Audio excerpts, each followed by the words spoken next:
Good evening. Welcome to Man Cave Meditations. Let's dive in. So I watched I only watch a few I watched The Bulwark, David Pakman, Warning with Steve Schmidt, my favorite, and dabble in a couple others. Except for a couple hosts on MSNBC, I still give them a view, but that's about it. So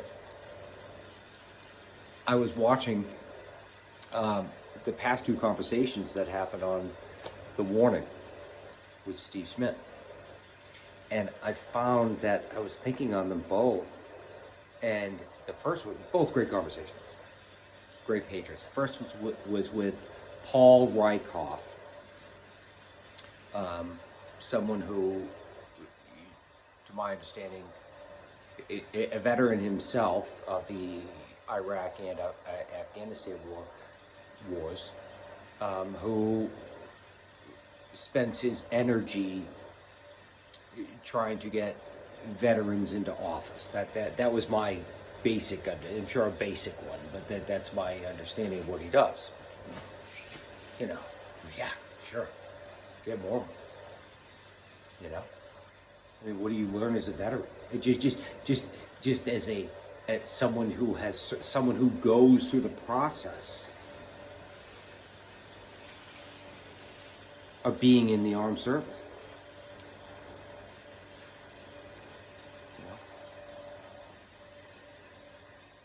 I'm sure there are scars that one bears, all veterans, especially if they see combat, but otherwise, I mean, it molds you as a human being, I would think, for the better overall. Whether, that with the good against the bad, I feel like that is veterans in positions of political power. Absolutely. Yeah, great, fantastic. And then the next conversation that happened was with Ro Khanna, Congressman Ro Khanna, who just is a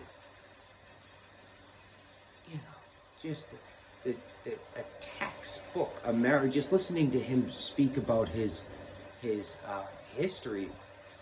Just his family immigrated from, I believe, India. And he was born in, I think, 76, a couple of years older than me. And he grew up in Bucks County, PA, and said one of his neighbors told him that, in America you could do whatever you want to do, you could be whatever you want to be. You could just tell, as with many of the Democrats, and there are some Republicans, yeah, too, who are just overall decent human beings who want to put on their suit and tie, go do the business of what they were elected to do, serving the best interests of their constituents and of the American people as a whole. They're out there, both sides, and Ro Khanna screams it. And then after seeing that interview with this, impressive congressman, rising star, absolutely, no question. Okay, absolutely. I remembered the conversation with Paul Rieckhoff, in which it was really a kind of a push I felt in that conversation of if Paul was, David called Paul, he doesn't know me, but Mr. Rieckhoff was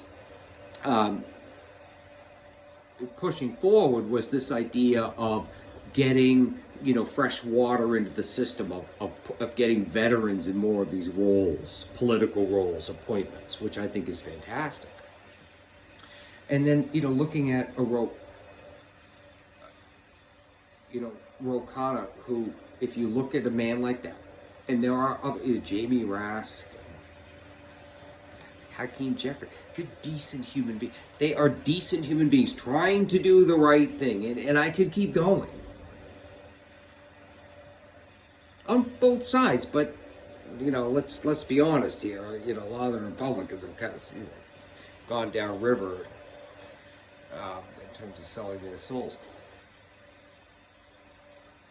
But they still, but those still exist. Both sides, who want to do the right thing, who want the country to move in a positive direction, and are generally, even if it's behind closed doors, are genuinely discouraged with what they've seen transpired in the past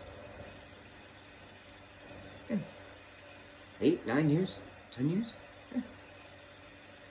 We go more than that, but I mean the most dramatic has been that amount. 8, 9 years.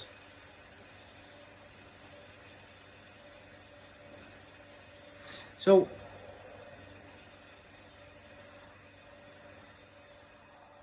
I feel that, one thing which would make a veteran candidate so valuable in any race, any level race or role, is, I'm sure, I have what you are taught when you're in the military. I was not. My father is a veteran of Vietnam. Both my grandfathers in World War II, but I am not.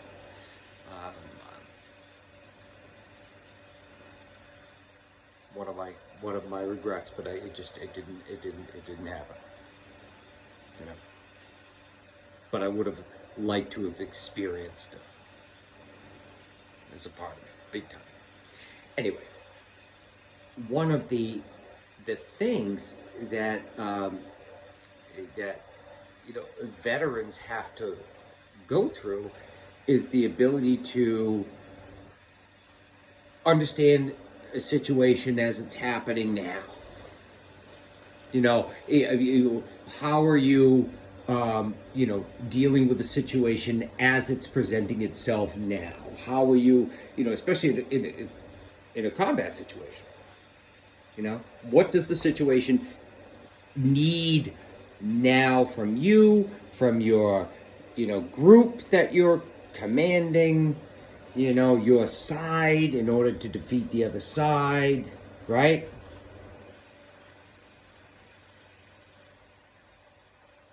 What is needed to win?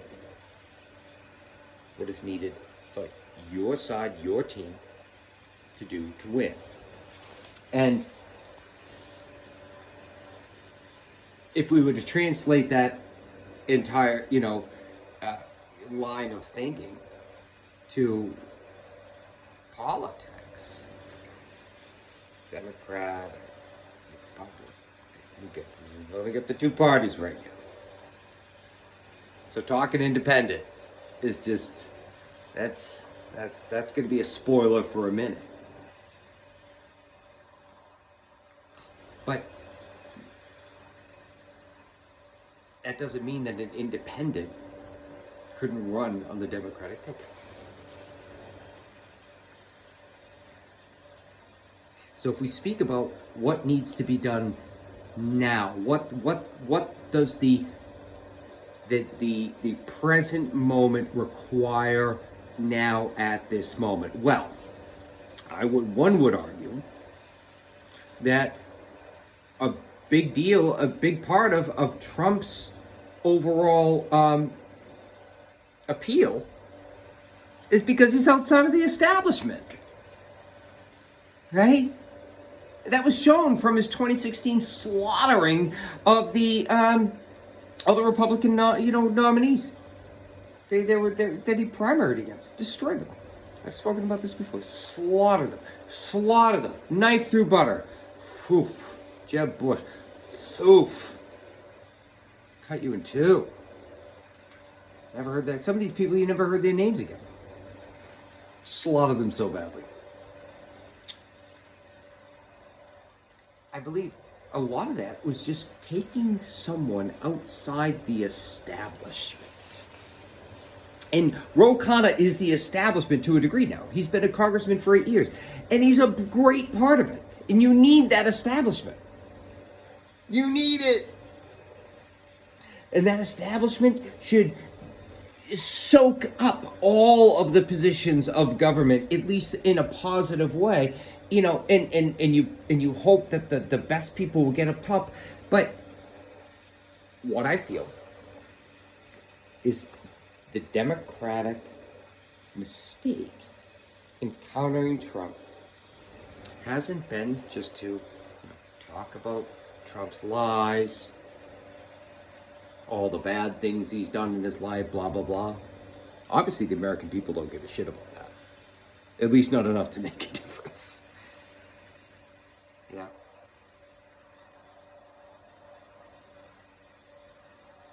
The other thing the Democrats don't do very well is talking about good things that they've done. That's certainly apparent.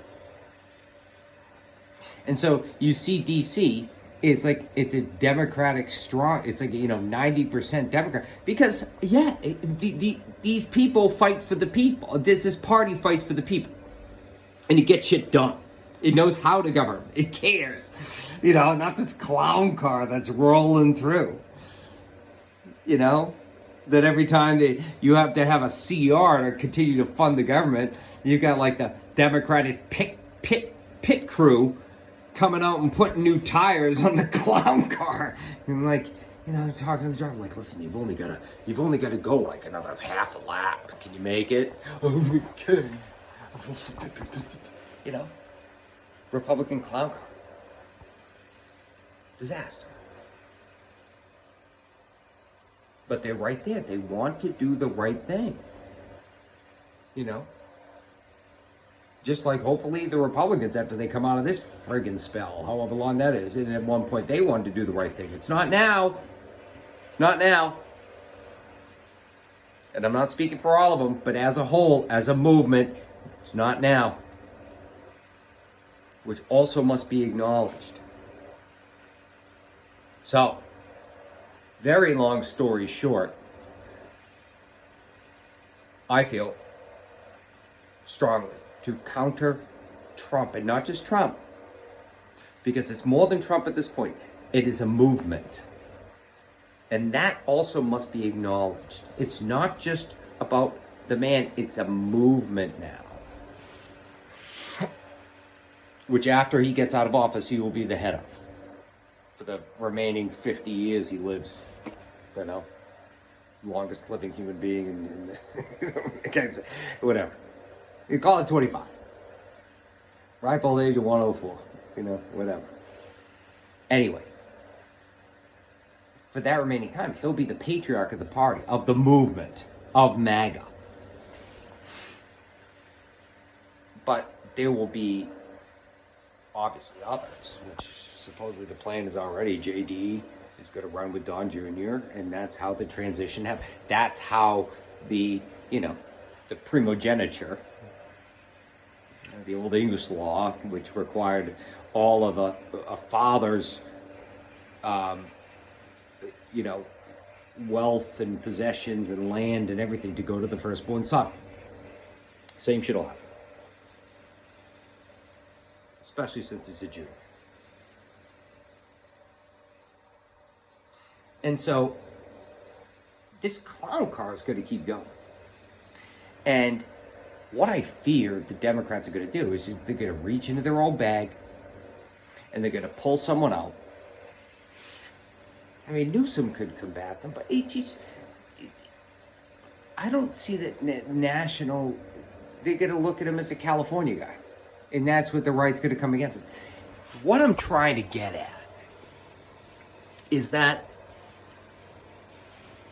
to counter a Trump and to understand the entire thing, you have to think out of the box. Trump is out of the box. Not that anybody thought of him. He just came in and took the whole damn thing over.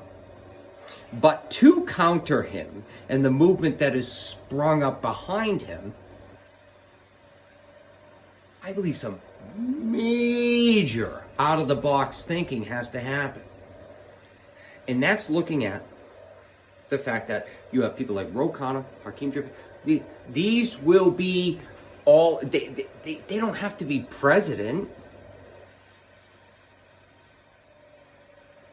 to do good. And if there's a lot of them around and good people willing to do the right thing for the public, that are in the mechanisms of government, the president in the end,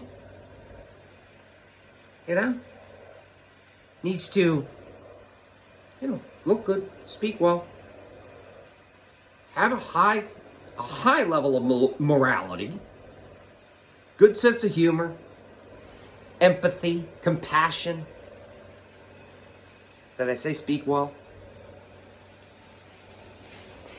And the fact of the matter is that the American people are in love with the reality TV show host. But I believe they also crave something more than that. It doesn't just have to be the game show host, but you're gonna have to have something that counters the game show host. You could look in athletics. Who's a figure in athletics? Tom Brady. I don't fucking know. Mike Tyson. Whatever. Not Mike Tyson. Not Tom Brady. But athletics. Michael Phelps. I don't know. Hollywood. Tom Hanks. You make a great fucking president. Sorry. De Niro, Pacino, too old? Maybe. Maybe not. They both have like young kids. Run one of them. He'll knock Trump in his ass. You can keep going. Military people. I look at some of the generals that are on, CNN, MSNBC. When I watch those shows more, but when I see them on podcasts too, on YouTube. I would take the vast majority of them to be president over what we have now. Vast majority. You could keep going through parts of history, but we don't have to. The moment requires something different now. And my fear is that Democrats, they're just going to keep reaching into the same old bag. This is the way we've always done it, so it must be the right way.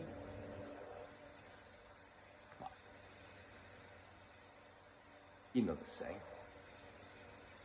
What is it? Stupidity or idiocy or something?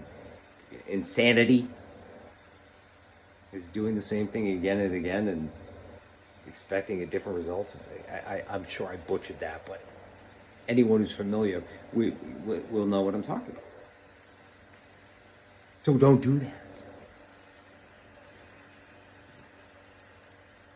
Reagan defeated Carter, an actor. Ronald Reagan, the actor. Christopher Lloyd, Back to the Future. You get the idea. Jon Stewart. Maybe too much. I don't know. He may be someone who want to do it. I see Tom Hanks being like, yeah, I'll pass.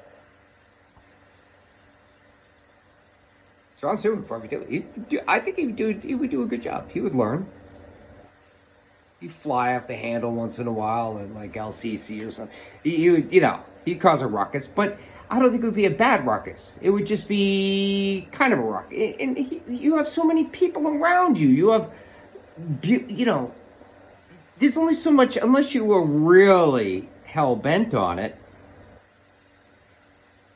there's only so much ruckus you can cause. But see, and I'm sorry, I know I'm going late on this. The problem's going to be is that the ruckus, the main ruckus, and I'm not saying that another 4 years of Trump won't be bad. It will. Yeah. Lives by and is fueled by chaos. Keep people's focus out there. Don't look at me or who I truly am. The issue I see in all this is what follows him. A J.D. Vance, Yale educated. I mean, that guy, he's got, it's moving. He could watch everything and be in there and learn. Everybody's like, oh, where's JD? I could see him being someone who really could fuck shit up. And he's going to have watched and seen all the ways that Trump failed. And the greatest teacher is failure of another, if you have eyes to see. So, see that happening. Anyway, I've spoken enough. God bless.